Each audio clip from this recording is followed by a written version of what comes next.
मित्रों, आज का विषय है केवल 5 बातें याद कर लो। भाई भाई के बीच में कभी झगड़ा नहीं होगा, कभी बंटवारा नहीं होगा।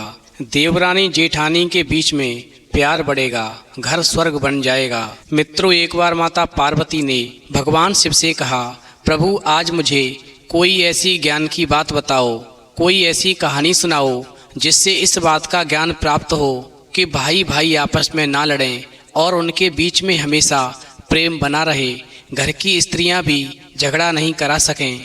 फिर भगवान शिव कहते हैं, पार्वती ठीक है, मैं तुम्हें ऐसी ही कहानी सुनाता हूँ, ध्यान से सुनो।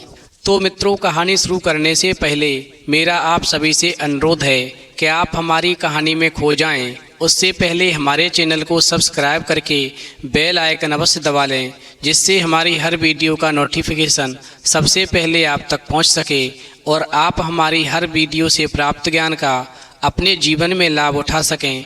तो आइए कहानी शुरू करते हैं। भगवान शिव कहते हैं, पार्वती बहुत पुरानी बात है, एक नगर में एक जादूगरनी रहती थी। उसकी 10 बहुत सुंदर बेटियां थीं। वो उनके साथ गांव से बहुत दूरी पर एक बहुत बड़े घर में रहती थी। चूंकि जादूगरनी की बेटियों की सुंदरता के चर्चे चारों ओर थे, हर शादी की उम्र वाला आदमी जादूगरनी की लड़की से शादी करना चाहता था। कुछ आदमी तो जादूगरनी की लड़की से शादी करने के लिए उसके घर तक पहुंच गए, पर अजीब सी बात ये थी कि वो वहां गए तो पर कोई वापस लौटकर नहीं आया। इसलिए किसी का भी ये पता नहीं चला कि उन्होंने उनमें से किसी एक से भी शादी की या नहीं, या फिर वो वहीं रह गए, या फिर वो उन लड़कियों के घर तक भी नहीं पहुंचे। आखिरकार उन सभी लोगों का जो जादूगरनी के घर पर गए थे, उनका क्या हुआ क्या नहीं हुआ, आज तक किसी को कुछ नहीं पता। भगवान शिव आगे कहते हैं, इधर तो जादूगरनी अपनी 10 लड़कियों के साथ में चैन से जीवन जी रही थी। उधर गांव से बहुत दूर के एक गांव में एक विधवा औरत अपने 10 बेटों के साथ रहती थी। उसके बेटे भी शादी के लायक थे और वो भी जादूगरनी की बेटियों से शादी करना चाहते थे। वहीं विधवा के 9 बड़े बेटे एक सलाह में रहते थे। उन सब बड़े भाइयों ने मिलकर के सबसे छोटे भाई की संपत्ति की बेईमानी कर ली थी, उसे घर से बेघर करके निकाल दिया था। विधवा ने अपने सभी बड़े बेटों को बहुत समझाया कि वो छोटे भाई की बेईमानी ना करें, भाइयों के बीच में हमेशा प्रेम रहना चाहिए, किसी की संपत्ति की बेईमानी ना करें, लेकिन उनकी समझ में कोई बात नहीं आई। चूंकि विधवा स्त्री जो थी वो बूढ़ी हो चुकी थी, उसकी बात किसी ने नहीं मानी। इस प्रकार विधवा का सबसे छोटा लड़का घर से दूर जाकर के एक झोंपड़ी बनाकर रहने लगा और मेहनत मजदूरी करके अपना गुजारा करने लगा। वहीं विधवा के सबसे बड़े बेटे ने सोचा कि कैसे भी करके हम सब 9 भाइयों की शादी उस जादूगरनी की लड़कियों के साथ में हो जाए तो जीवन खुशियों से भर जाए। वहीं विधवा ने अपने सभी बेटों से कहा, मेरे बच्चों, मुझे तुम लोगों के लिए बहुत डर लगता है, क्योंकि उस गांव में जो भी गया है, यानी जादूगरनी की लड़कियों से शादी करने आज तक जो भी गया है, वो वहां से कभी वापस लौटकर नहीं आया। वो गांव तो बहुत बुरा है, इसलिए तुम पास के गांव में से ही कुछ सुंदर सी लड़कियों को देख करके अपनी अपनी शादी कर लो। वहीं बेटों ने विधवा की बात नहीं मानी और विधवा माँ को विश्वास दिलाया कि तुम चिंता ना करो माँ, हम सब बिल्कुल ठीक रहेंगे। वहीं विधवा ने फिर कहा, ऐसा भी तो हो सकता है कि पहले तुम में से कोई 1 या 2 चले जाओ, फिर जब वो वहाँ से लौट आएं तब बाकी भाई अपनी अपनी पत्नियों को लेने चले जाना। वहीं 9 भाई कहने लगे, नहीं माँ, हम सबको साथ में ही जाना चाहिए और हम सब साथ में ही जाएंगे। हमारा विश्वास है कि जादूगरनी अपनी सब बेटियों को एक ही परिवार में देना चाहती है और वो भी हमारे जैसे सुंदर लड़कों को। भगवान शिव कहते हैं, पार्वती, और फिर ऐसा कह के उन्होंने अपनी विधवा माँ को विदा कहा और जादूगरनी के गांव चल दिए। उधर उनके गांव का रास्ता बहुत ही तंग और लंबा था। वहीं सबसे बड़ा भाई सबसे आगे था और उसके बाकी सभी भाई उसके पीछे पीछे चले जा रहे थे। वो सब गाते हुए चले जा रहे थे। वो सब बहुत खुश थे और अपनी इच्छा पूरी होने के बारे में सोचते जा रहे थे। इधर जैसे ही सबसे बड़े भाइयों ने अपना गांव छोड़ा, उधर सबसे छोटे भाई को जब ये मालूम पड़ा कि उसके बड़े भाई अपनी अपनी शादी करने गए हैं, वो भी जादूगरनी की लड़कियों के साथ में, जबकि उन्हें मालूम है कि जो भी वहां आज तक गया है वो वापस नहीं आया है। इसका मतलब ये है मेरे सभी 9 भाइयों पर भी संकट की घड़ी है। यदि वो वहां जा रहे हैं तो वापस नहीं आएंगे और मारे जाएंगे।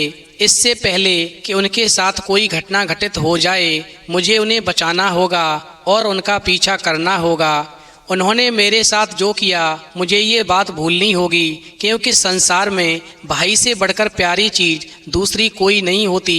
और फिर ऐसा सोच कर के सबसे छोटा लड़का अपनी विधवा माँ के पास गया और कहा, माँ मुझे आशीर्वाद दो, भाइयों की जान खतरे में है। मुझे मालूम है जो आज तक वहाँ गया है वो वापस नहीं आया है। उन्होंने मेरे साथ जो किया वो उनके साथ है, उसका फल उन्हें ईश्वर देंगे और मैं अपने भाइयों का फर्ज अदा करूँगा।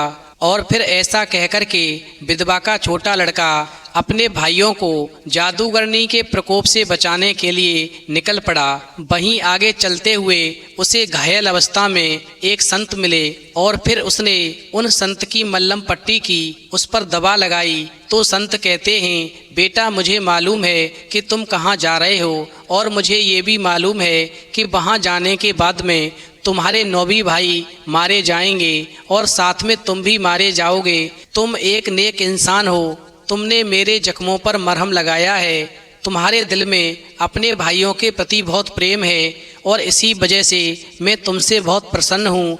और अब मैं तुम्हें एक ऐसी शक्ति प्रदान करता हूँ, तुम जब भी चाहोगे अपने रूप को छोटे से छोटा कर पाओगे और अपने रूप को अपनी इच्छा अनुसार बदल पाओगे। भगवान शिव आगे कहते हैं, पार्वती इस प्रकार विधवा का सबसे छोटा लड़का संत का आशीर्वाद लेकर के अपने भाइयों का पीछा करने लगता है। वहीं वो संत की दी हुई शक्ति से समझ जाता है कि जादूगरनी सबसे पहले उसके यहाँ आने वालों के लिए एक स्वागत की चटाई बिछाती है, फिर वो उनको बहुत बढ़िया बढ़िया खाना खिलाती है और शराब पिलाती है। वो उनको इतना पिलाती है कि वो सभी बेहोश हो जाते हैं। फिर जब वो उसकी बेटियों से बात करते हैं तो वो भूल जाते हैं कि वो कहाँ पर हैं और तब तक रात हो जाती है।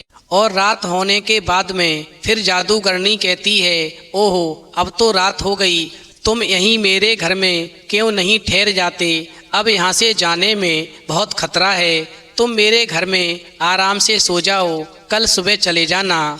वहीं वो सभी जवान आदमी तुरंत ही राजी हो जाते हैं। फिर वो जब सो जाते हैं तो वो नीच जादूगरनी अपनी म्यान में से एक खंजर निकालती है, उसको तेज करती है और उन आदमियों के कमरे में जाकर उन सबको मार डालती है। और ऐसा ही मेरे भाइयों के साथ भी होने वाला है, इसलिए मुझे जाकर के अपने भाइयों को हर हाल में बचाना चाहिए। भगवान शिव कहते हैं, पार्वती इस प्रकार विधवा का छोटा लड़का जब थोड़ा और आगे बढ़ा तो उसने क्या देखा कि उसके बड़े भाई आगे जा रहे हैं, यानी उसे अपने बड़े भाई जाते दिखाई दिए। और फिर विधवा के छोटे लड़के ने संत की दी हुई शक्ति से अपना छोटा रूप बना लिया और अपने भाइयों को पुकार कर उनका इंतजार करने के लिए कहा। वहीं विधवा के बड़े लड़के आश्चर्य में पड़ गए, क्योंकि उनको उम्मीद ही नहीं थी कि कोई उनको इस तरह रास्ते में पकड़ भी सकता है। फिर उन्होंने अपने चारों तरफ देखा कि ये आवाज़ कहाँ से आ रही थी, पर उनको कोई दिखाई नहीं दिया। फिर वो उस आवाज़ को अनसुना करके आगे चलने ही वाले थे कि विधवा का छोटा लड़का सबसे आखिर में चलने वाले भाई की टांगों से लिपट गया और बोला, मैं यहाँ पर हूँ भैया। इस प्रकार जब उन्होंने उस छोटे से लड़के को देखा तो वो सभी आश्चर्य में पड़ गए और उससे पूछने लगे, तुम कौन हो और क्या हो? वहीं वो लड़का बोला, मैं सबसे छोटा तुम्हारा भाई हूँ, मैंने एक संत की दी हुई शक्ति से अपना रूप छोटा बना लिया है, तुम घर वापस चलो, वहाँ मत जाओ, वहाँ तुम्हारी जान के लिए खतरा है। मैं तुम्हें बचाने के लिए आया हूँ, इसलिए तुम्हारा पीछा कर रहा हूँ। तुम सभी मेरे बड़े भाई हो और मैं तुम सबकी जान खतरे में नहीं देख सकता हूँ, इसीलिए भागकर आया हूँ। वहीं सभी बड़े भाई छोटे भाई की बातों को सुनकर के उन्हें मजाक समझकर हंस पड़े। वहीं बड़े भाई जितना ज्यादा छोटे भाई की बातों को अनसुना कर रहे थे, उतना ही ज्यादा छोटा भाई अपनी बात पर अड़ा रहा। फिर तो बड़े भाइयों ने गुस्सा में आकर के अपने छोटे भाई को बहुत पीटा और मरा हुआ समझ कर के वहीं छोड़कर जादूगरनी के घर की ओर चले गए। चूंकि काफी रास्ता पार करने के बाद में जब सूरज उनके सिर के ऊपर से गुजर गया, तो एक भाई को रास्ते में एक बहुत ही सुंदर कपड़े का टुकड़ा पड़ा मिला और उस कपड़े को सब भाइयों को दिखाते हुए बोला, खुशी मनाओ मेरे भाइयों, अब हमारी यात्रा बहुत ही अच्छी रहेगी। देखो ये कपड़ा मिल गया, लगता है ये कपड़ा जादूगरनी की बेटियों ने हमारे लिए यहाँ पर जानबूझकर छोड़ा है ताकि हम उसके घर तक आसानी से पहुँच सकें। और फिर ऐसा कहकर के एक भाई ने वो कपड़ा जो था उठाकर कंधे पर डाल लिया। इस प्रकार वो सभी बड़े भाई थोड़ी ही दूर और आगे पहुंच पाए थे कि उस भाई को लगा कि उसका कंधा उस कपड़े के बोझ से कुछ भारी सा लगने लगा है। सो उसने अपने दूसरे भाइयों से कहा कि वो उस कपड़े को ले चलने में उसकी सहायता करें। वहीं एक भाई ने हंसते हुए कहा, क्या तुमको एक कपड़ा ले चलने में भी सहायता की ज़रूरत है? और फिर ऐसा कहकर उसके दूसरे भाई ने उससे वो कपड़ा ले लिया और अपने कंधे पर डाल लिया। और फिर ऐसा देखकर उसके दूसरे भाई हंस पड़े, पर वो भी कुछ ही दूर चल पाए थे कि उस भाई को भी उस कपड़े का बोझ ज़्यादा लगने लगा। सो उसने भी वो कपड़ा अपने दूसरे भाई को दे दिया। इस प्रकार कुछ देर के बाद में उसको भी वो कपड़ा बोझ लगने लगा। फिर तो ये सिलसिला तब तक चलता रहा कि जब तक नवा भाई भी उस कपड़े को उठा कर के नहीं चल सका। फिर जैसे ही उसने वो कपड़ा अपने कंधे से उतारा तो एक आवाज़ आई, हा हा हा, अरे मैं यहाँ पर हूँ, तुम्हारा सबसे छोटा भाई।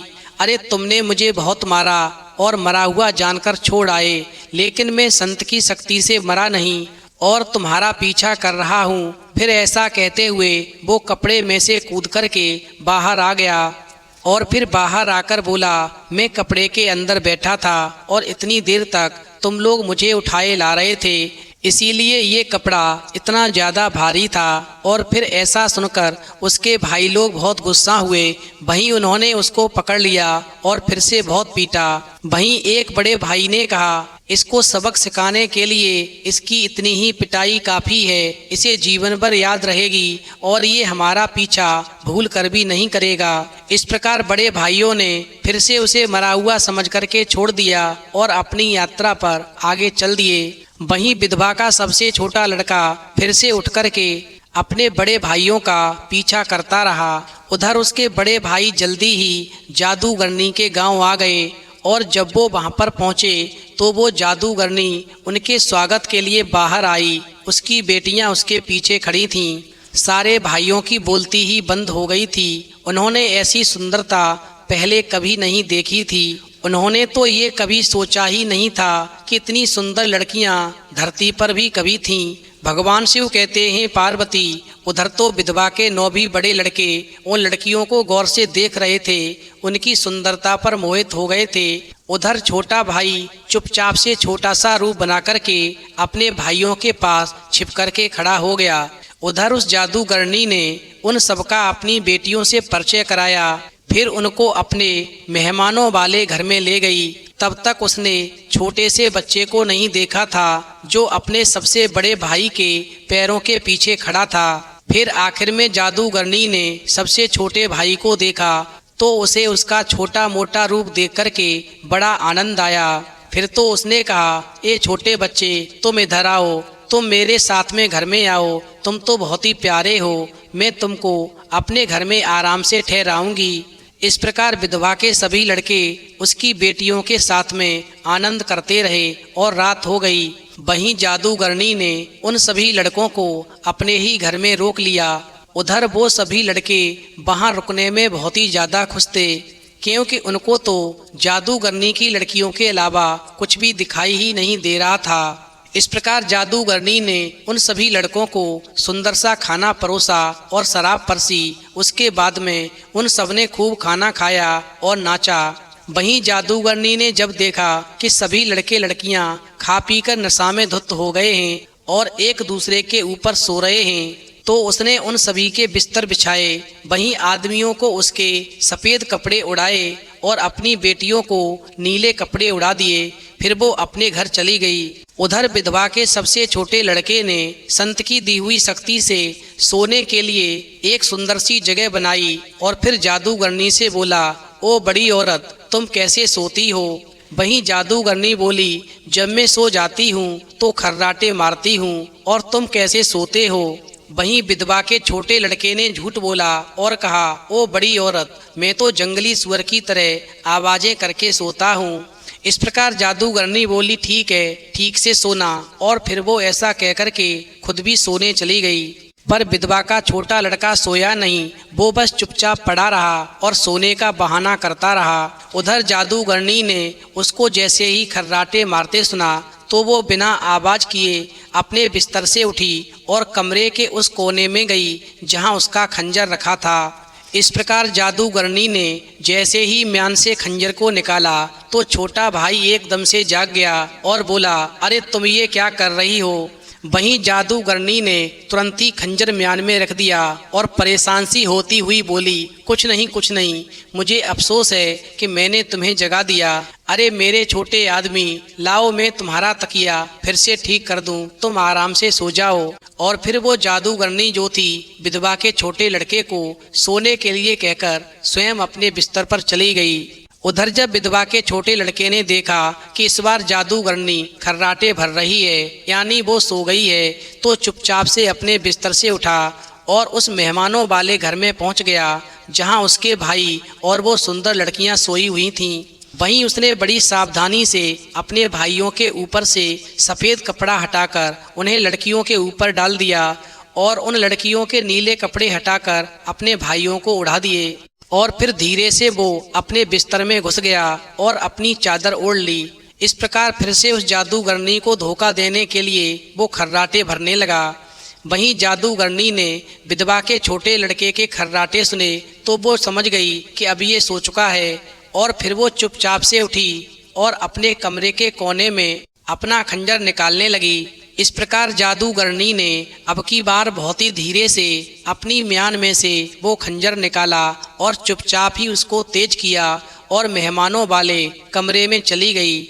वहीं उसने पहचाना कि कौन कौन है और फिर सफ़ेद कपड़े से ढके लोगों को बड़ी सफाई से मार दिया। उसे नहीं मालूम था कि मैंने अपने ही खंजर से अपनी ही बेटियों का खून कर दिया है। वहीं अपने काम से संतुष्ट होकर के वो जादूगरनी अपने कमरे में आकर सो गई। उधर काफ़ी देर के बाद में उसने भी खर्राटे मारना शुरू कर दिया। उधर जब विधवा के छोटे लड़के को पता चल गया कि अब जादूगरनी गहरी नींद में सो गई है, फिर तो वो तुरंत ही अपने बिस्तर से उठा और अपने भाइयों को जगाने गया। उसने उनको पहले समझाया और फिर दिखाया कि वहाँ पर क्या हुआ था। उसने सारी बात बताई और कहा, जादूगरनी ने अपनी ही बेटियों को मार डाला है। फिर तो ऐसा देख कर के विधवा के सभी लड़के बहुत ही आश्चर्य में पड़ गए और फिर उन्होंने अपना वहाँ से सामान उठाया और सभी वहाँ से भाग लिए। भगवान शिव कहते हैं, पार्वती, अभी वो लोग जंगल में बहुत दूर नहीं जा पाए थे कि जादूगरनी जाग गई। वहीं उसने देखा कि बिस्तर पर कोई नहीं है, सभी बिस्तर खाली हैं और उसने तो गलती से अपनी ही बेटियों को मार डाला है। फिर तो ऐसा देख कर के वो जादूगरनी जो थी गुस्से से लाल पीली हो गई। उसने तुरंत ही हवा को बुलाया और उस हवा पर सवार होकर के वो उन नौजवानों का पीछा करने लगी। वहीं जब संत की दी हुई शक्ति से विधवा के छोटे लड़के ने देख लिया कि उनके पीछे आने वाली हवा में वो जादूगरनी है, फिर तो उसने अपने भाइयों को सावधान किया। पर उसके भाइयों को तो पता ही नहीं था कि उनको क्या करना है। लेकिन छोटा भाई ऐसा नहीं था। उसने तुरंत ही झाड़ियों में से एक अंडा निकाला और उसे अपने भाइयों और हवा के बीच में तोड़ दिया और फिर तुरंत ही हवा और उसके भाइयों के बीच में एक बहुत चौड़ी नदी बन गई जो वो जादूगरनी पार नहीं कर सकती थी। वहीं जादूगरनी ने अचानक अपने कदम बढ़ाए और एक बड़े से पेड़ के तने के पीछे छिप गई। इससे पहले कि विधवा का छोटा लड़का कुछ कहता वो फिर से वापस आ गई। पर इस बार वो लड़की के रूप में नहीं थी, बल्कि एक बहुत बड़े भयानक अजगर सांप के रूप में थी। इस प्रकार वो जादूगरनी विधवा के छोटे लड़के को मारने के लिए अजगर सांप का रूप रख करके जैसे ही आगे बढ़ी तो विधवा का छोटा लड़का संत की दी हुई शक्ति से एक नरक की आग के रूप में बदल गया और अजगर सांप तब तक अपनी लंबी कुंडली नहीं खोल सका ताकि वो उस आग से बच कर के भाग सके। सो जब तक वो अजगर उस नरक की आग का सामना करता तब तक वो आग की चपेट में आ गया था। इस प्रकार अजगर सांप जो था आग में जलकर मर गया और विधवा के छोटे लड़के ने अपने सभी बड़े भाइयों की जान बचाई और घर लौट आया। वहीं घर आने के बाद में वो ही संत उस विधवा के घर पर आते हैं जिन्होंने विधवा के छोटे लड़के को शक्ति प्रदान की थी और वो विधवा के सभी बड़े बेटों को समझाकर कहते हैं, जिस छोटे भाई की संपत्ति तुमने हड़प ली, जिस भाई की तुमने मारपीट की, जिस भाई को तुमने घर से बेघर कर दिया, आज उसी भाई ने तुम्हारी जान बचाई है। क्योंकि संसार में भाई से बढ़कर प्यारी दूसरी कोई चीज नहीं होती। भाई के पीछे दूसरा भाई अपनी जान पर भी खेल जाता है, जैसे कि तुम्हारे छोटे भाई ने किया।